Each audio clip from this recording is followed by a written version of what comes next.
What?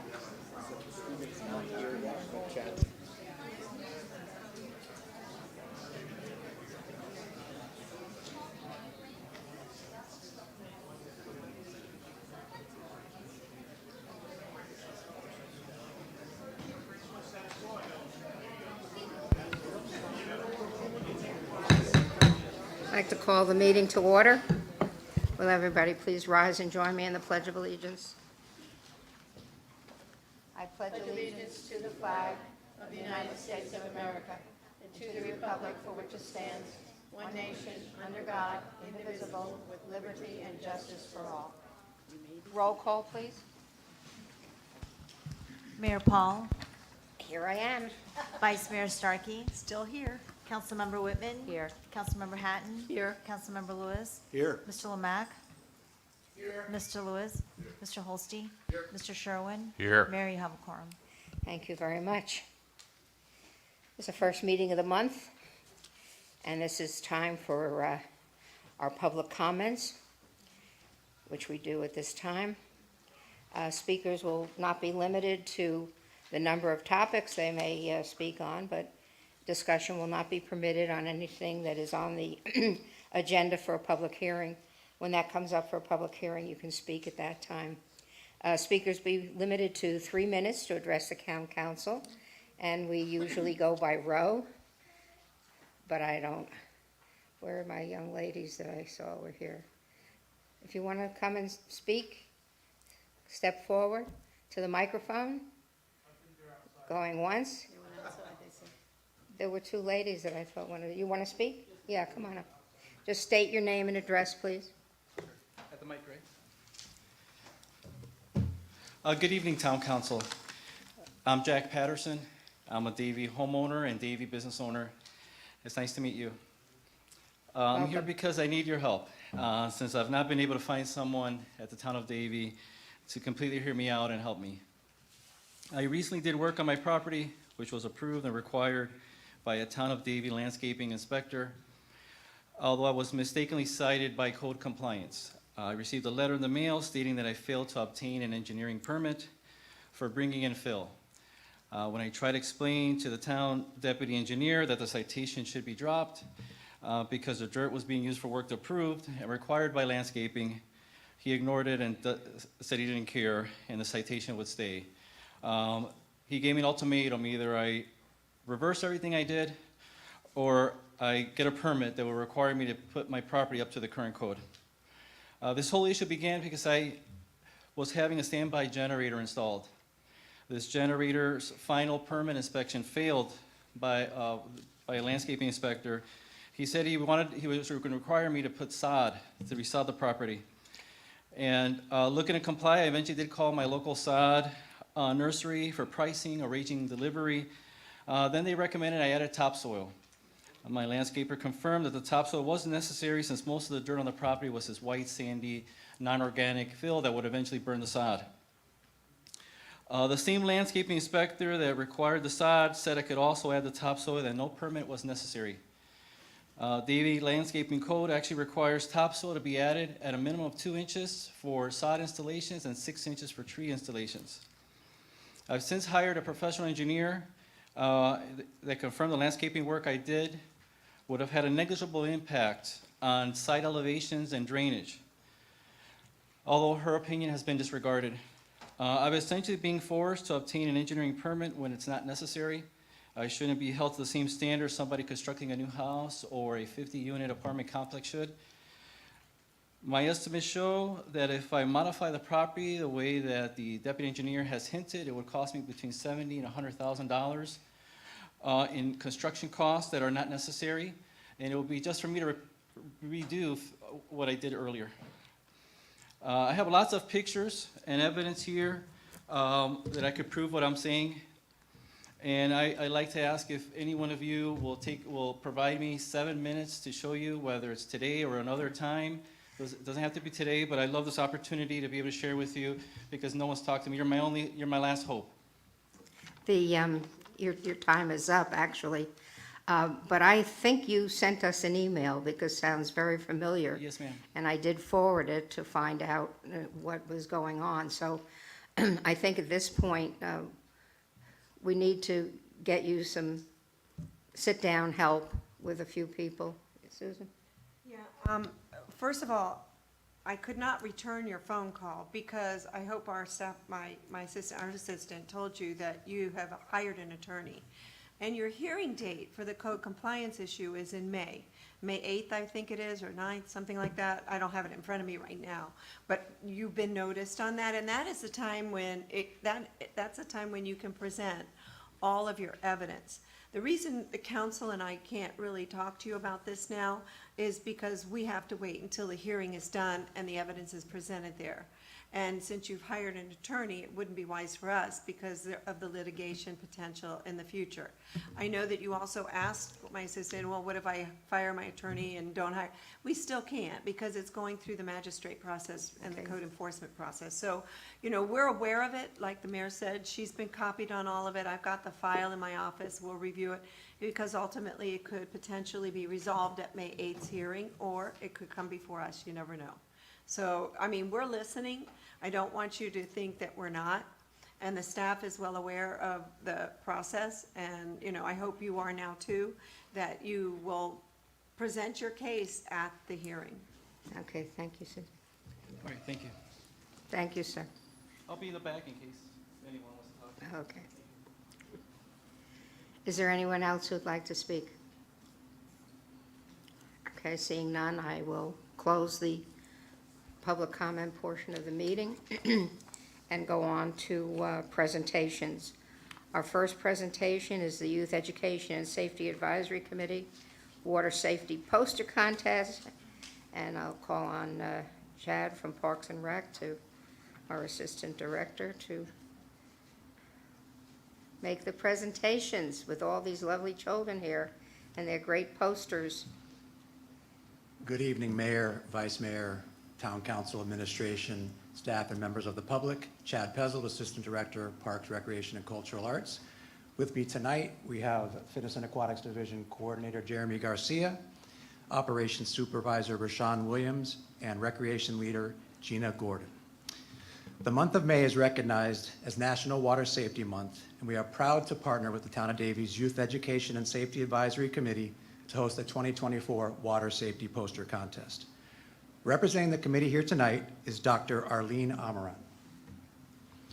As you know, the Town of Davie's Safer by 4 initiative is an award-winning program spearheaded by the town's Park, Recreation, and Cultural Arts, Fire, Police, and Building departments that focuses on safe sleep and water safety education to help ensure children make their 4th birthday.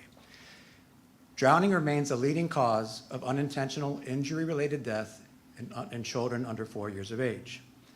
Through the Water Safety Poster Contest initiative by the Youth Education and Safety Advisory Committee, we engage the community, specifically elementary school children, about the importance of water safety education. This year's poster contest theme is Be a Swimmer, You'll Be a Winner. We received over 20 submissions from residents attending Davie Elementary Schools through 3 age categories: kindergarten and 1st grade, 2nd and 3rd grade, and 4th and 5th grade. Many of the posters are displayed throughout the room here tonight and will be on display through the month of May at the Fitness and Aquatics Center. I would like to invite Jeremy Garcia to come up and announce this year's winners selected by the Youth Education, Safety, and Advisory Committee, who will be presented with a certificate of appreciation, a free swim lesson session, and a gift certificate. After Jeremy announces your name, please come forward to collect your certificate.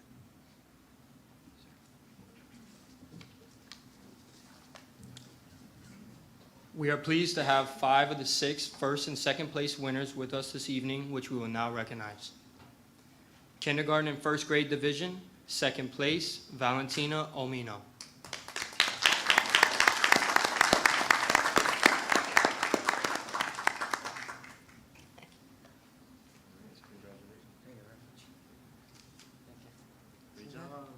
Thank you. Congratulations. Thank you. Come, let's go take a picture. First place, Aaliyah Lawford, unfortunately is not with us tonight. In the 2nd and 3rd grade division, our 2nd place winner is Valentina Bonillo.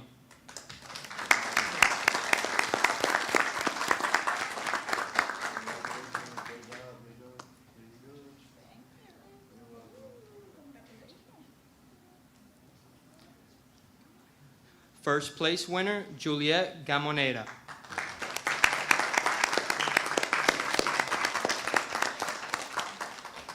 There you go. Amazing. Great job. Congrats.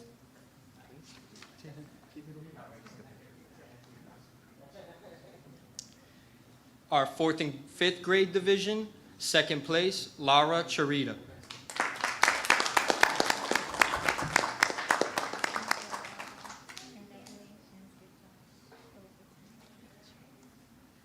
And our first place winner, Dina Ray Robinson.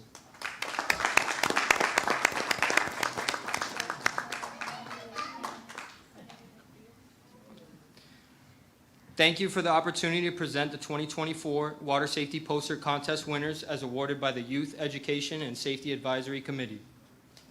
Thank you very much. Great job. The posters will be on display at the Fitness and Aquatic Center throughout the month of May.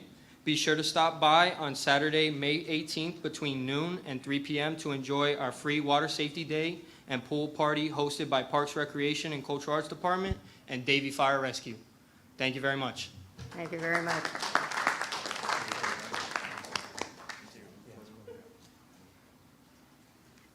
And I have to say thank you to Mr. Vetter, wonderful principal. Whenever any of his children win something, he's always there to support them. We really appreciate that.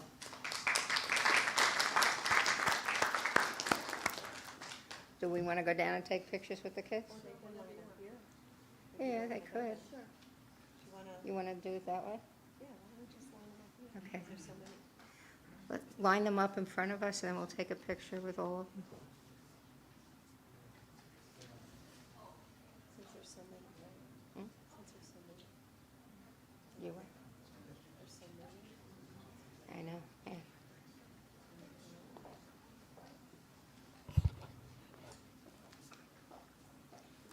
Yeah, come on.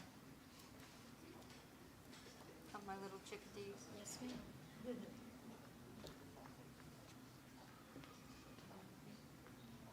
you be able to get them with the TV set there? Have them come all the way back to, put their backs against the stage. There you go. Oh, they're the parents and sisters and brothers. I have a question. You all know how to swim, right? There's nobody here that doesn't know how to swim. I better not hear that. Why don't you go on the other end, Mr. Vetter, so you're not in front? Go there. So you're not in front of the screen, right? There you go. Yeah.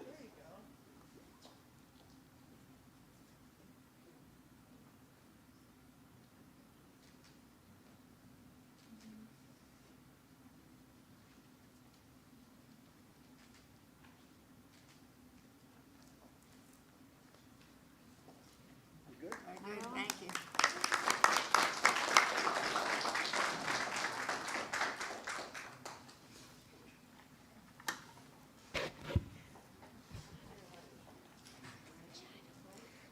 I'm going to move number 3 up. Number 2, we have my scholarship recipient here this evening, Alia Sarmiento. Would you come forward, please? Up to the microphone. It's always a pleasure reviewing the mayor's scholarship applications and reading the amazing accomplishments of our future leaders. The resumes and applications are truly inspiring and give me hope for a very bright future. This year I'll be awarding one scholarship. I'm proud to recognize this young woman with big dreams and aspirations, Alia Sarmiento. Ms. Sarmiento is one of 27 high school ambassadors of the National Coalition Against Censorship, a free speech organization that is headquartered in New York that aims to promote freedom of speech.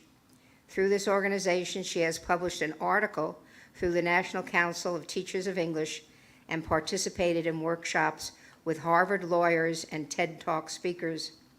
Another one of her passions is speech and debate. As a captain in platform speaking and a 3-year varsity member of the Western High School speech and debate team, she has consistently honed her communication skills. She has also served as president and historian of the History National Honor Society, which underscores her commitment to academic excellence. I'm not finished yet.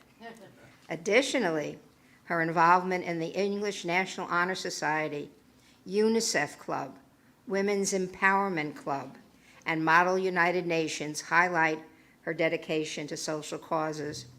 As an early decision admitted student to the University of Pennsylvania, Warrington School of Business, Aaliyah plans to concentrate on business ethics and legal studies to prepare herself for law school. I certainly feel she is so deserving, and I'm very happy to present her with a certificate of commendation for her achievements. And at the awards assembly, she will be presented with her check. So I'm going to. Would you like to say a few things? You don't have to. Thank you. You can.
The next item on the agenda is for a presentation on the stormwater assessment for fiscal year 2025.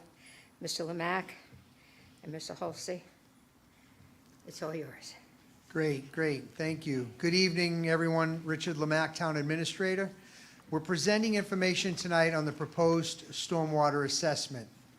Mayor, Vice Mayor, Council members, as you already know, we have conducted 2 public presentations on stormwater and 1 of 4 community forums on the fiscal 2025 budget, which also includes the stormwater presentation. For tonight, it's just another opportunity to reach out to the public in our commitment of transparency to both the residents and business owners on the proposed stormwater assessment.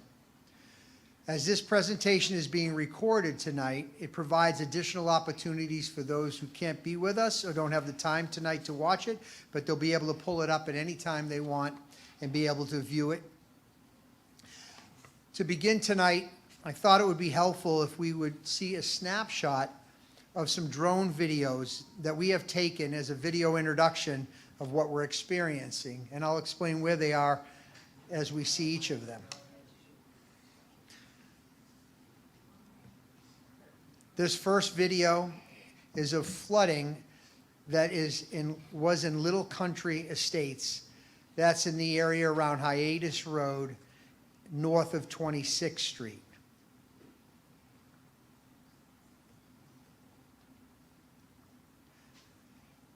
This video here is flooding around Orange Park, about 130th to 136th Avenue in the area of 8th Street.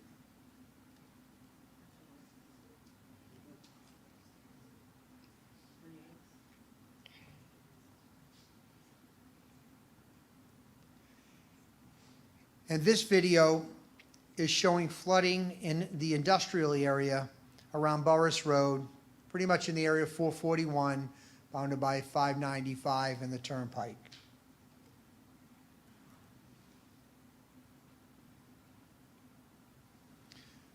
These are not hurricanes, they're rain events. The common theme that you saw in these videos and several others that we could have shown is that the stormwater flooding issues are not related to any development or redevelopment.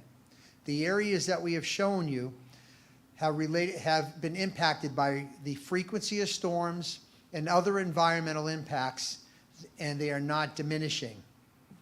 These issues, these communities I've shown you have been established for many, many years. That's why I say they're not impacted by any of the development or redevelopment. This is also a town-wide concern, as our public safety providers, being police and fire, must be able to traverse this community and rapidly respond to needs. However, it can also affect trash and bulk pickup, utility services, including water, wastewater, electrical, and cable service, and in the event that we have to, the restoration efforts. Let me just go into just a little bit more detail. The town has experienced increasingly recurrent significant rain events resulting in street flooding, damage to properties, including homes, and disruption to public safety response.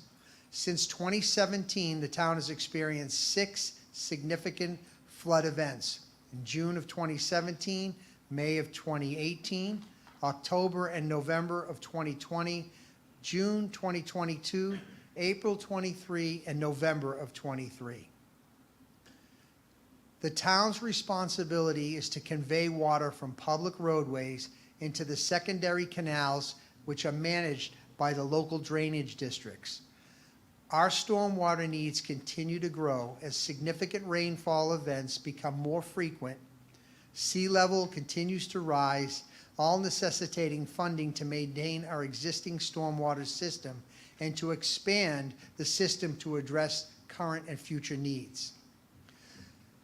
The town has a stormwater master plan that was adopted in 2017, and the town has allocated significant general fund dollars and outside funding sources such as the American Rescue Plan, known as ARPA, or Act, and federal and state appropriations to fund our stormwater capital needs that have exceeded $20 million. These grants are great, the appropriations are great, but they're one-time revenue sources, and the town needs to find a continuous way to meet these issues that we are seeing. The town currently allocates $1 million from its general fund towards the stormwater maintenance and repairs. The town is proposing to implement a stormwater assessment that will begin appearing on the property owner's tax bill in November of 2024 and will generate revenue to fund the cost of stormwater management services, facilities, and programs in the town. This assessment would be solely dedicated towards the funding of stormwater maintenance, repairs, and capital projects. These will be able to address the current and future needs. The proposed assessment for single-family residential parcels to meet this needs is $5 per month or $60 annually. For condominiums, the assessment will be less than the single-family residential parcel and will be based on the impervious square footage of the condo and the number of condos at a specific location. General parcels, that being commercial and industrial uses, will pay based on the amount of impervious square footage of their properties. It's a little bit more technical, but I think Mr. Holstein's got a presentation. I'll ask him to come up now. He'll break that down even further, so you'll see how that works, see how we compare with other municipalities as we continue the presentation. Phil?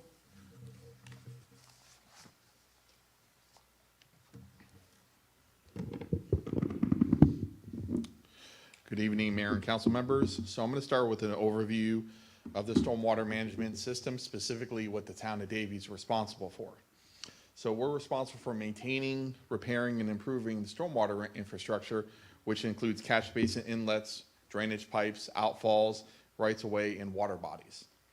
Our maintenance activities included cleaning the inlets and pipes, street sweeping, litter removal, right-of-way spraying, and aquatic weed removal. In addition, we continue to develop a full inventory of our drainage system because you have some systems that were built decades ago and we don't have as-built of those systems, so we have to locate the infrastructure today. We also have to make sure that our system is compliant with federal, state, and local regulations, including the federally mandated NPDES, which is National Pollution Discharge Elimination System. We report on that through Broward County. These services right now are funded through the general fund, as Mr. Lamack referenced, at the tune of $1 million. So this is a graphic that I've been shown over the past few years. I think it's a nice depiction of how the water gets eventually into the C11 Canal and North New River Canal.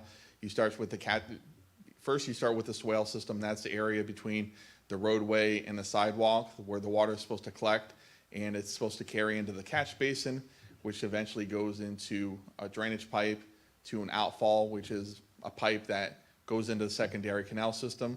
In town of Davie, the secondary canal systems run north and south and are maintained by the secondary drainage canal districts such as Central Broward, South Broward, or Tyndall Hammock. Once it gets in the secondary canal, for most of Davie, about 95% of Davie, it's carried into the C11 canal. That's the canal between Griffin Road and Orange Drive. If you live in the area of Shenandoah, your water goes northward into the North New River Canal, which is on the north side of 595. So the town of Davie's responsibilities start when the water goes from the swale into the catch basin and ends once it goes from the outfall into the secondary canal system. So tonight we're discussing a stormwater assessment. What is a stormwater assessment? That's a non-ad valorem charge that is proposed to be imposed on properties for stormwater management benefits, basically the stormwater services that the towns provides to our homeowners. The assessment must provide a special benefit to property owners and must be allocated on a fair and reasonable basis based upon the cost of those services. The stormwater assessment will generate significant revenue towards our stormwater needs that I'm going to cover during the presentation. The difference between the taxes and the non-ad valorem is, again, the assessment is based upon the cost of services, while the ad valorem is based upon your property taxes. The raised funds, as required by Florida statutes, have to be spent on stormwater services only. It's similar to the fire assessment. Anything raised through the fire assessment can only be spent on our fire services. Same thing with stormwater, as well as we do with our solid waste assessment. So in order to implement an assessment, we have to do a stormwater rate study to determine how we're going to allocate the cost of those services to each individual parcel. So we hired a consultant. It was Craven Thompson, GovRates Inc., and Answer Advisory. And this, as you know, you accepted this stormwater rate study back in March. And it utilized an impervious methodology, which means based upon the amount of runoff that's generated by a parcel, that determines what they'll be contributing towards the cost of the stormwater services. So the more impervious area, the more runoff from that particular property, the more the cost to treat the water coming from that property. So in this model, an impervious area, as you can see here, includes buildings, patios, driveways, parking lots, etc. Basically any hard surface that prevents runoff from being absorbed directly into the soil. So as part of this study, there is a portional, in order to apportion the stormwater services appropriately, we had to come up with what is called an average ERU, which is basically the average single-family home in Davie. What's their total impervious area? Now, again, this is not the size of the property based on the building square footage. This is the impervious area, which includes the building footprint, the patio, the driveway, what I covered on the previous slide. So for the town of Davie, as you can see, the ERU is 4,882 square feet. That is the base billing unit that is utilized when you're calculating the condo rate as well as the general parcel rate. So we came up with this number based upon a statistical sampling of our single-family residential parcels, as well as analyzing all condominium complexes and general parcels. So based on this analysis, we came up with 3 rate classes in the town of Davie. For single-family residential parcels, they would be charged 1 ERU per dwelling unit, no matter the size of the impervious area on that single-family lot. For condominium parcels, we would take a calculation of the total impervious area for that specific parcel, divided by that 1 ERU, which is 4,882 square feet, divided by the total number of condos within that parcel. And then finally, general parcels, which is commercial, industrial parcels primarily, you would take the impervious area of the whole parcel divided by 4,882 to get the ERUs for that property. So as an example, if you have a property that has 10,000 square feet of impervious area, you would divide that by the 4,882, and you'd get a calculation of 2.04 ERUs for that parcel. You would multiply that by the cost of that ERU, which as proposed is $60, so it'd be $60 times 2.04, which is roughly a little over $120 per year. So utilizing that methodology in the town of Davie, we have a little over 41,000 ERUs. You can see how it's divided up between the assessment category. The majority of it, nearly 55%, is single-family residential. You have a small portion of it, about 4% in condominium, and then the remainder are the general parcels, which are commercial and industrial. So the assessment itself is adopted on an annual basis.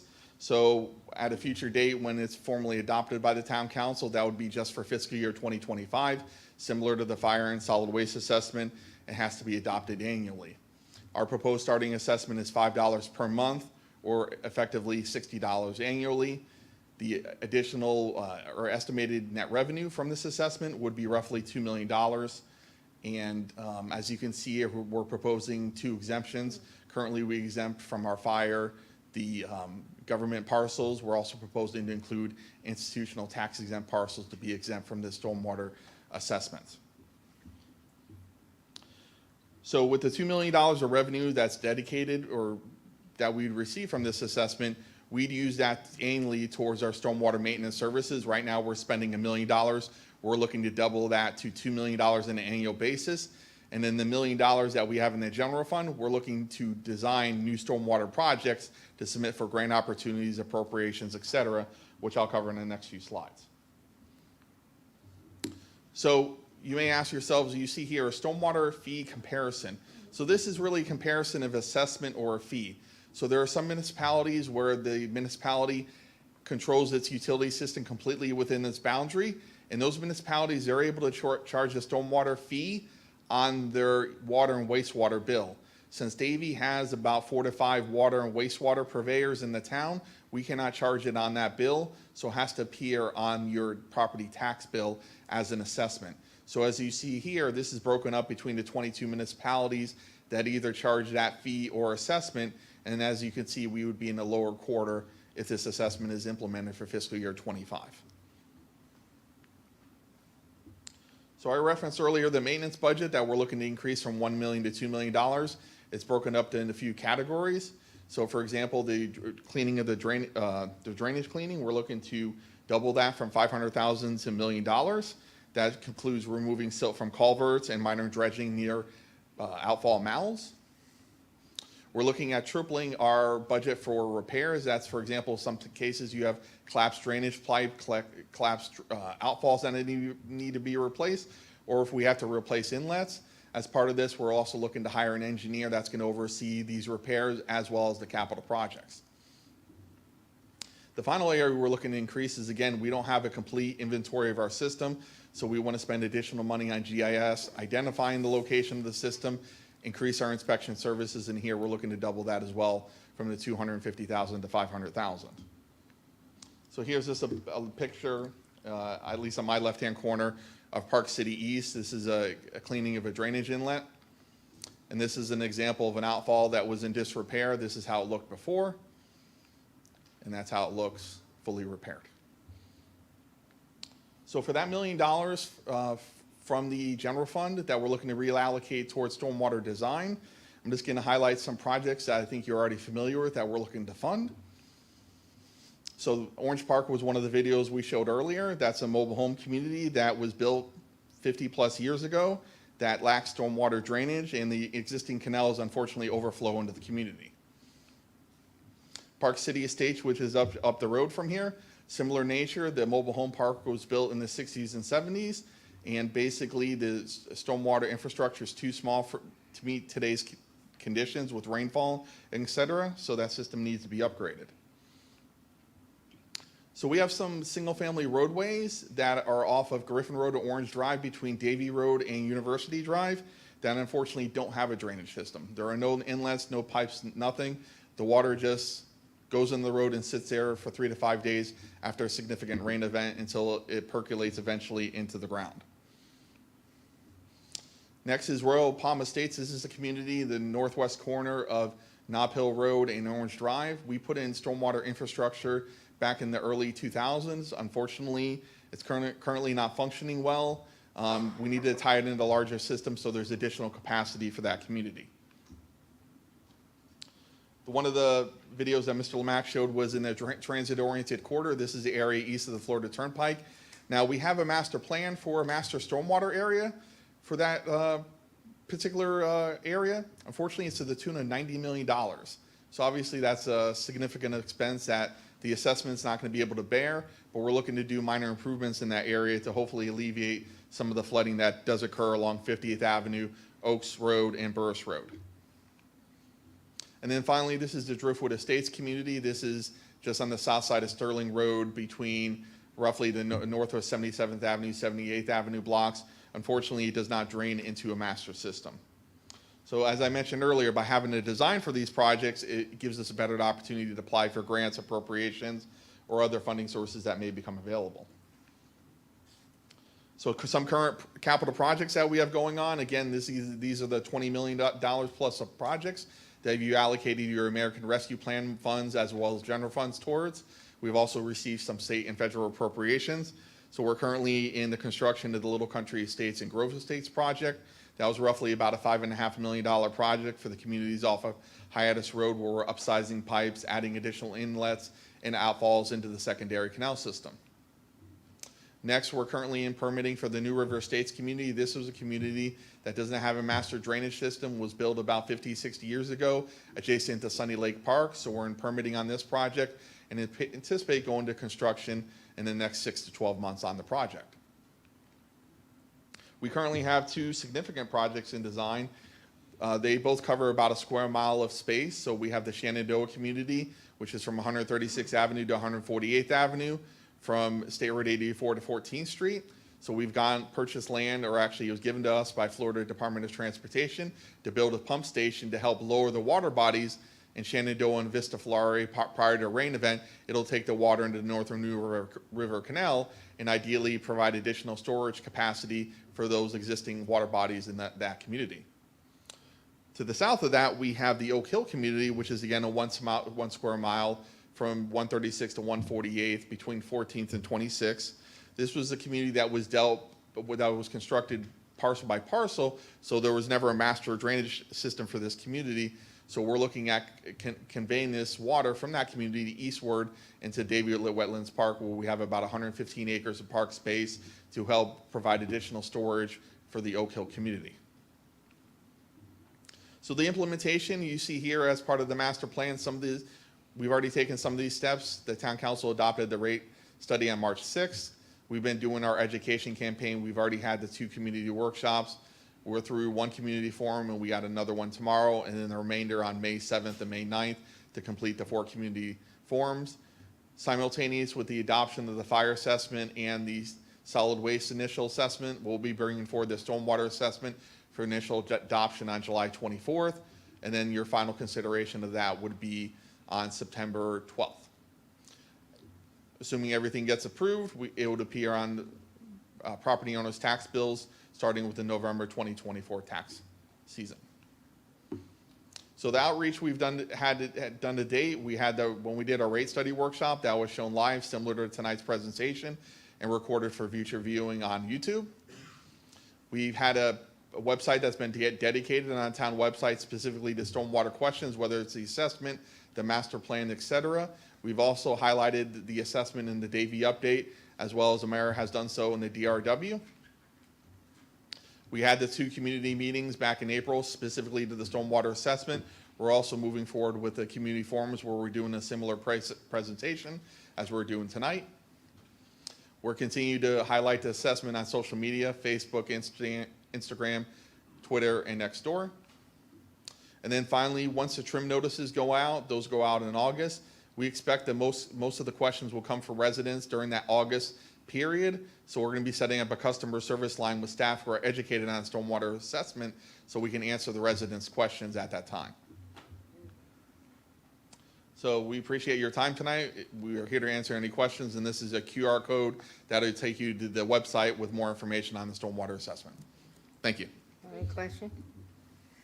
Thank you very much. It's very comprehensive, and I must say, we have, and always do, go above and beyond to be very transparent and to offer this information as much as possible, and hopefully it gets to all the residents, and they all have a true understanding of what we're doing.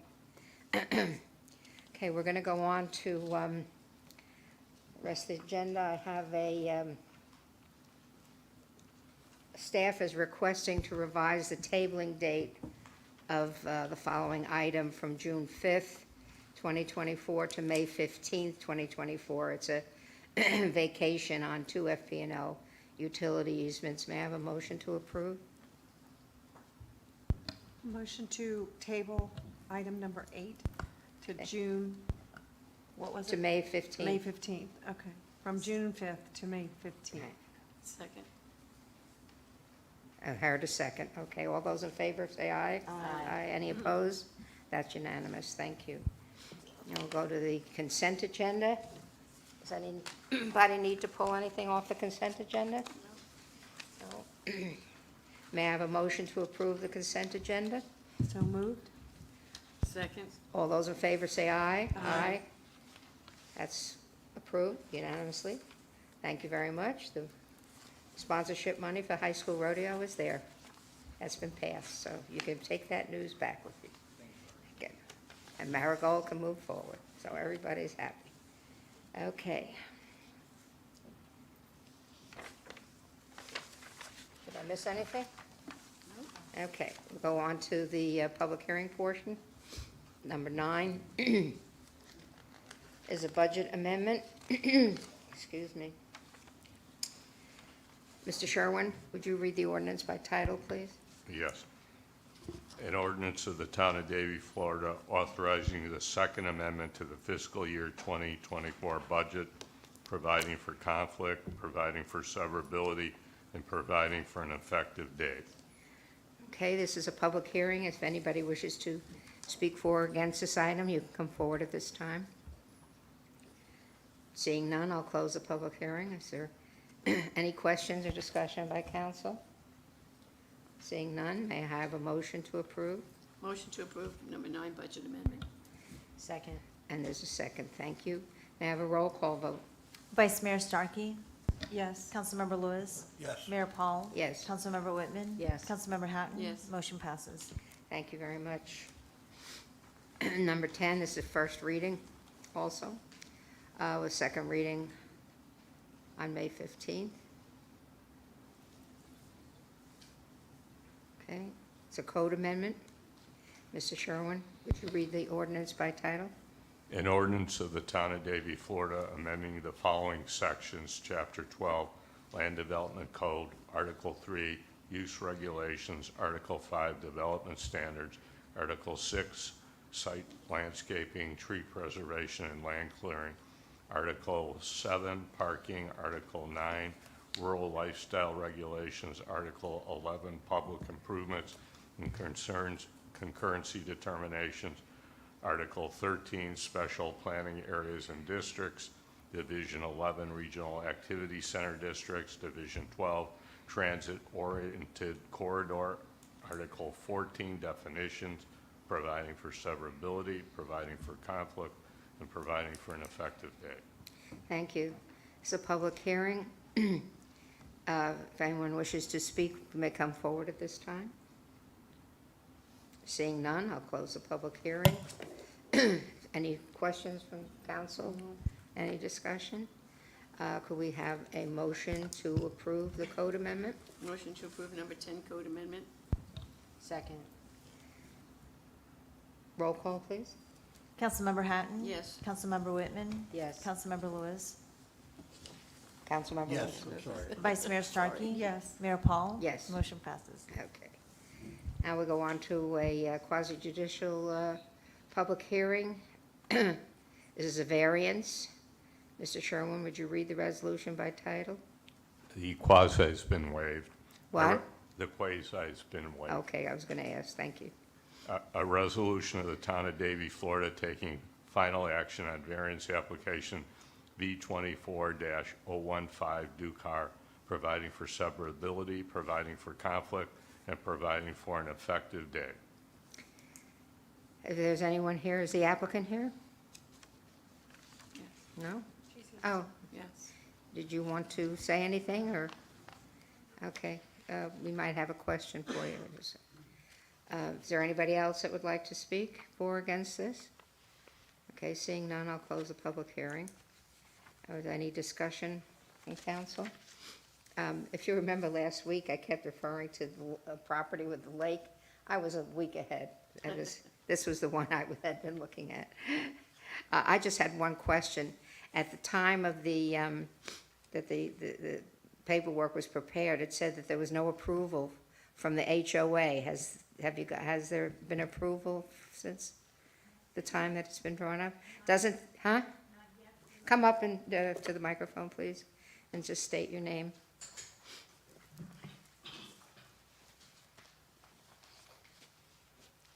Hi there, my name is Kim Ducar, and we have not gotten the approval of the HOA yet. We did this first, and then we did that. We were thinking we would do that second. Oh, Sorry, I didn't know the order. My husband's kind of coordinating doesn't it everything. usually go the other way? It doesn't matter. Oh, it doesn't? Okay.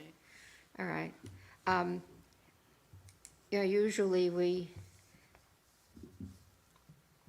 kind of look very closely at variances, but I saw that the Planning and Zoning Board voted in favor of it, and my feeling is, since it backs up to the lake and it doesn't impact anyone, that I didn't think that I could have a problem with this either, so.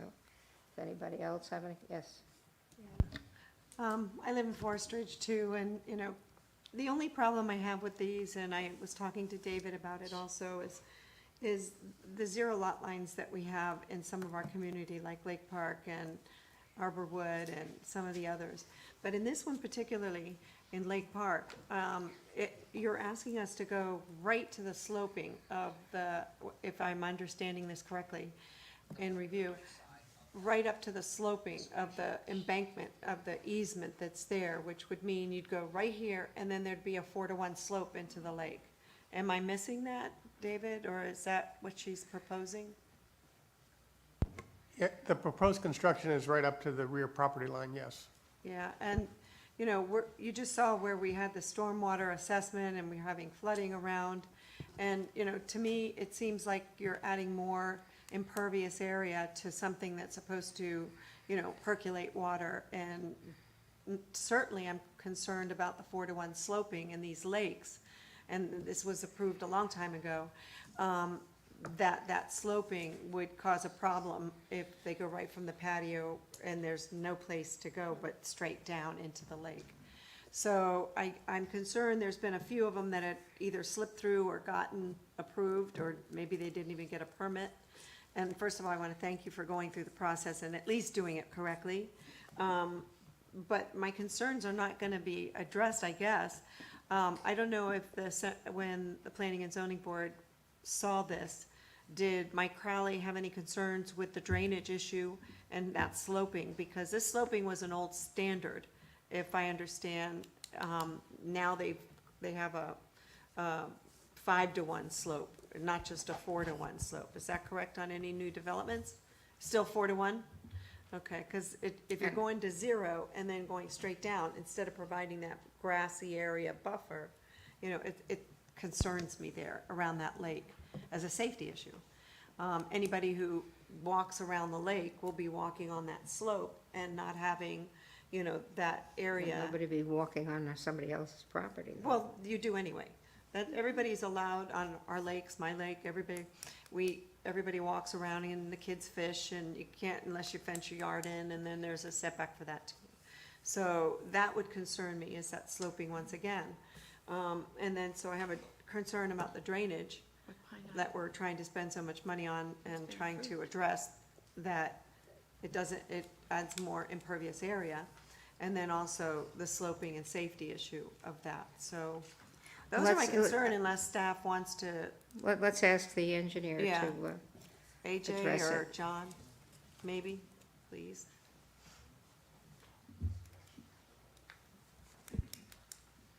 I believe she continues to follow the master drainage plan for the area. I so- can't hear you. I believe she continues to follow the master drainage plan of the area, so I'm not specifically sure how that back slope is, but, If I could offer, this is Dave Quigley. So these lots pitch toward the streets, and there's drainage structures or drainage grates in the street that drain to the lake. yeah. So the proposed construction is not interfering with any drainage easement or anything like that. So in between the homes as well, and this is in our backup, every home, there is a swale between the houses that is supposed to drain. You're proposing 34 feet to go across, which is a large portion of the property line. Is that going all the way to the property line? Huh. Only in the back. No, this is well, only, the still in side the- yards are still draining the shared swales on the sides, on the side There's not yards. gonna be any concrete, it's going No, to there's- zero there- because you're reducing it, according to this. I believe it's just backyard. Yeah, it's just backyard, it's not side yard. But we also drain from the side into the lake. It But has it's a, not impacting. But it's that, not, is it? the side yards are not being impacted, and it's a shared swale on the side yards. exactly. So if So you're, they're not building in the side yards, so that still remains the same. not the side yards, but you're doing the backyard, which is part of the side, this goes back from side to side. And I believe the backyards do, in that 34 area, feet. don't they, they also grade to the lake. To the lake, and then from the back of the house. So they're not yeah. changing any of the grading, the community grading is staying the same, from my knowledge. I beg to differ. I know I live there, and I know the, I don't think this the is Forest issues. Ridge, is it? It is Forest Ridge. It is Forest Ridge? It is, and many of the master plan, including in our backup, the side yards from about half of it drains to the drainage system, to the street and the drains, and then the side yards and a swale system. And then the other half goes towards the lake in a sloped swale between the properties.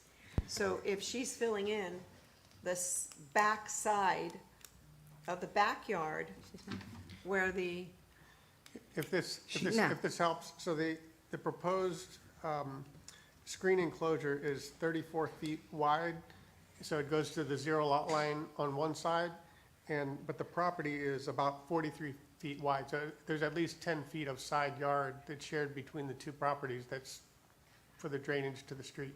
on the one side, but then we're going to zero on the other? Correct. That's because the entire building has a zero setback, so the side yard for each property is on Correct. one parcel, on Correct, each parcel. these are zero lot line homes. On the so one zero side. Zero on one side so- and at least yes. 10 on the other. But the swale is still there.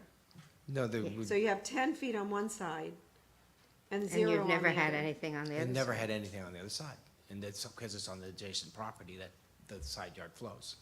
Okay, so from the, I guess, Kimberly, if I may call you Kimberly, I'm sorry, Ms. Ducar. The proposed patio that's being proposed, right? Yes. I still see that there's like, it looks like it might be even 1.5 feet from where the patio is to the back, on the back of the house to the side yard anyway, right? Yes, it's more narrow. It's less than the width of our house. Right, okay. I don't know, I think these are things that we're gonna really need to get into again with the staff on looking at granting these, because I I'm think- concerned about the drainage overall on these zero lot lines when they're master planned, and then we're granting variances to come in, and then having to fix it later on with all the drainage problems that we're gonna have going forward, I so. think if I remember correctly, Mr. Crowley voted in favor of this, correct? Yeah, So I would imagine that he evaluated that. he'd evaluated it and didn't see an issue, so, The PNC advanced it, right? yeah, Yeah, he's got a yes. okay, right here. thank you. All right, He's looking at the yes. right May I have a motion? now. Motion to approve. second, Roll call, please. Mayor Paul, Yes. Councilmember Hatton. Yes. Vice Mayor Starkey, Yes. Councilmember Lewis, Yes. Councilmember Whitman. Yes. Motion passes. Thank you. And again, I would only ask that we really look at this on any of them going forward, because if everybody does this all the way around, you've already started your problem with, you know, the drainage and the sloping and the, Okay. All right, this closes the public portion of the meeting. Does anybody have any appointments? all Don't see set. any. We have our proclamations. Let's see, committee recommendations, old business, new business. We have a May 15th meeting. And June 5th, get ready, folks, it'll be a long one, starting at 4 o'clock. With a budget workshop, a CPI workshop, CRA, and a council. Okay, comments. Let's start with District 4 tonight. I'll change it up a little bit, Mrs. Lewis. I'm going to let you go first. I have no comments. Okay.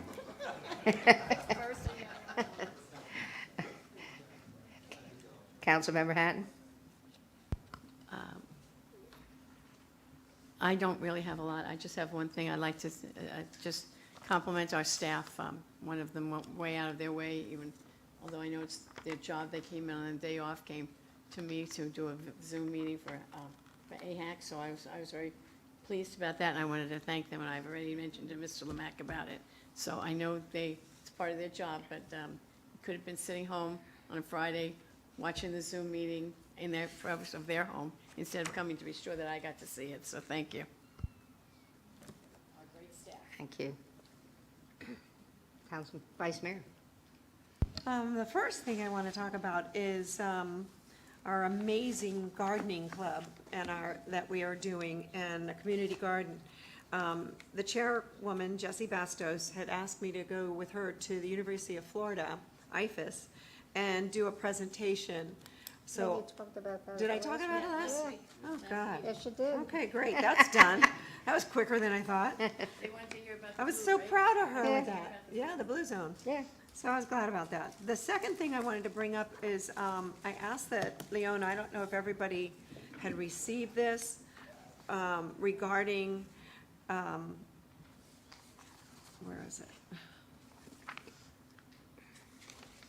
it? It was about the trucks, about the trains, how the California EPA standards are gonna be changed, and they're asking the EPA to allow California to go forward with their, and they call energy efficient electric trains.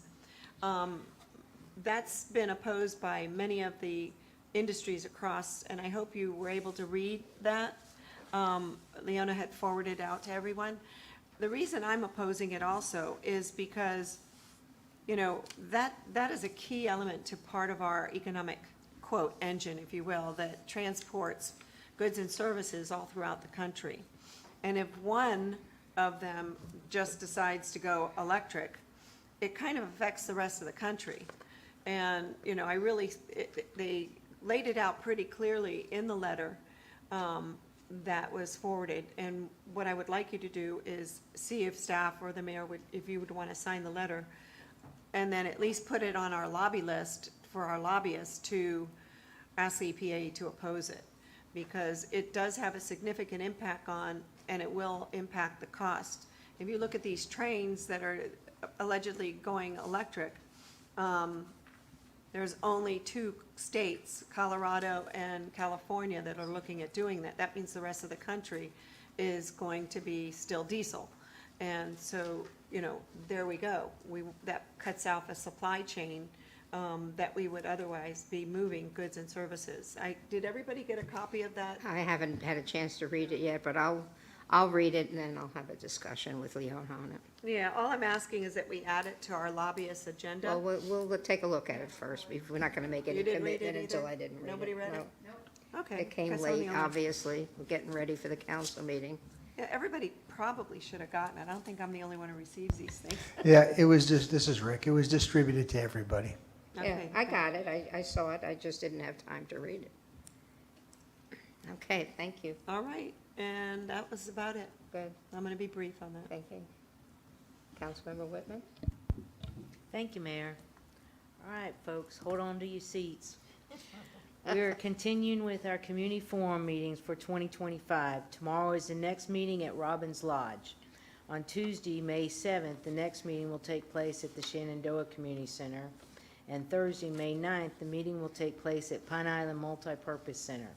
As a reminder, the meetings all begin at 6:30 and covers a variety of budgetary, operational, and programming information. Join the Davie Police Department for their Coffee with a Cop event tomorrow, May 2nd. The event will take place at Vicky's Bakery, located at 2889 South University Drive, from 9:30 to 11:30 a.m. Stop by and have some coffee and pastries to fuel up for the day. This week, April 28th through May 4th, is recognized as National Small Business Week. This is your little reminder to shop local and support our small business community as much as you can. I do want to thank Tim Lee and St. Bonaventure for allowing our team to partner on the Arbor Day tree planting and educational event last week on Wednesday. It's always great for us to encourage our young people to plant more trees and educate them on the importance of these resources in our community. And last but not least, I want to thank or extend a happy birthday to all our May babies. Thank you, Mayor. Okay, that's you, Susan.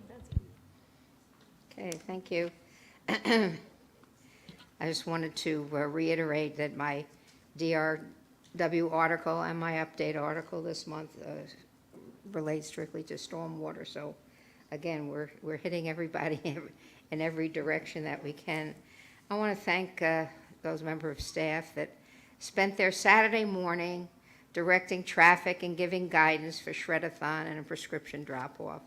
It always amazes me about all the people that work for us that don't complain, or they're there with a smile and they give up their time off to help make this a better place, and I really wanted to thank everybody for that.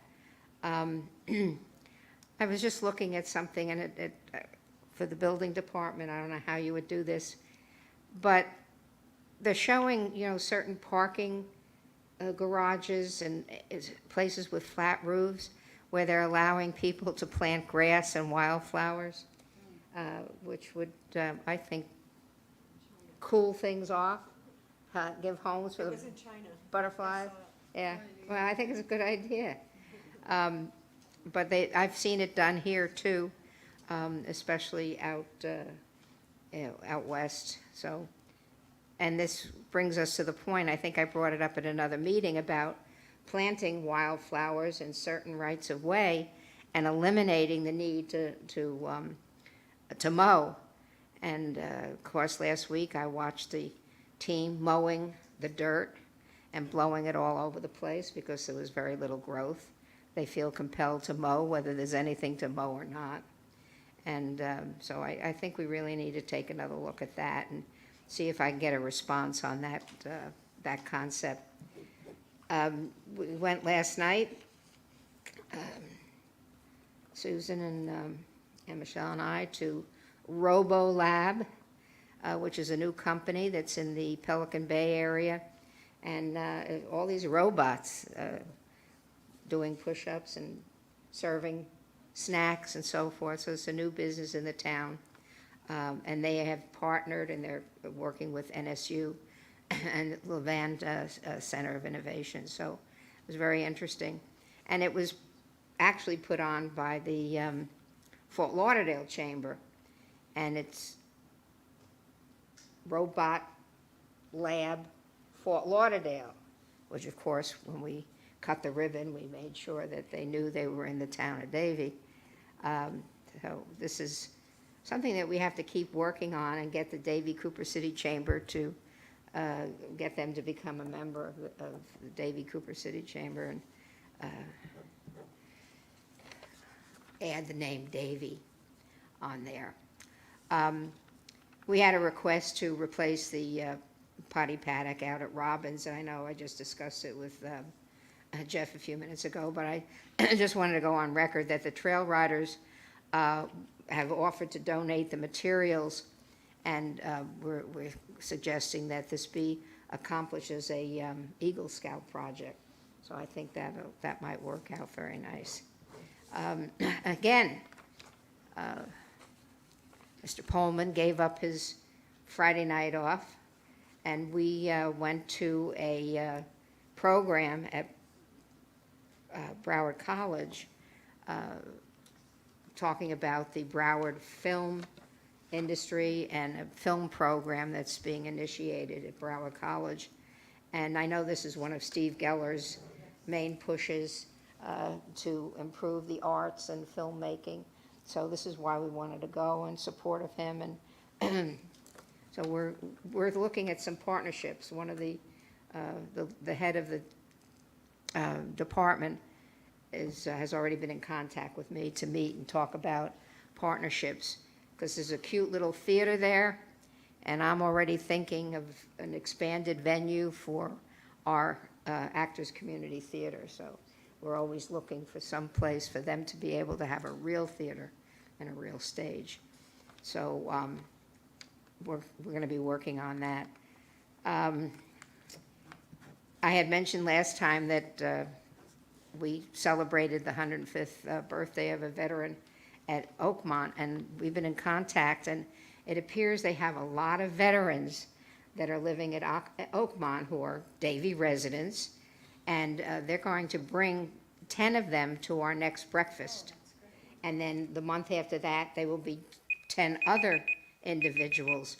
So I've got Grace working with Jeff, I believe, and trying to make sure that we can accommodate the additional individuals, because the last time we were up to 102 that we served breakfast. I mean, this is really getting to be phenomenal.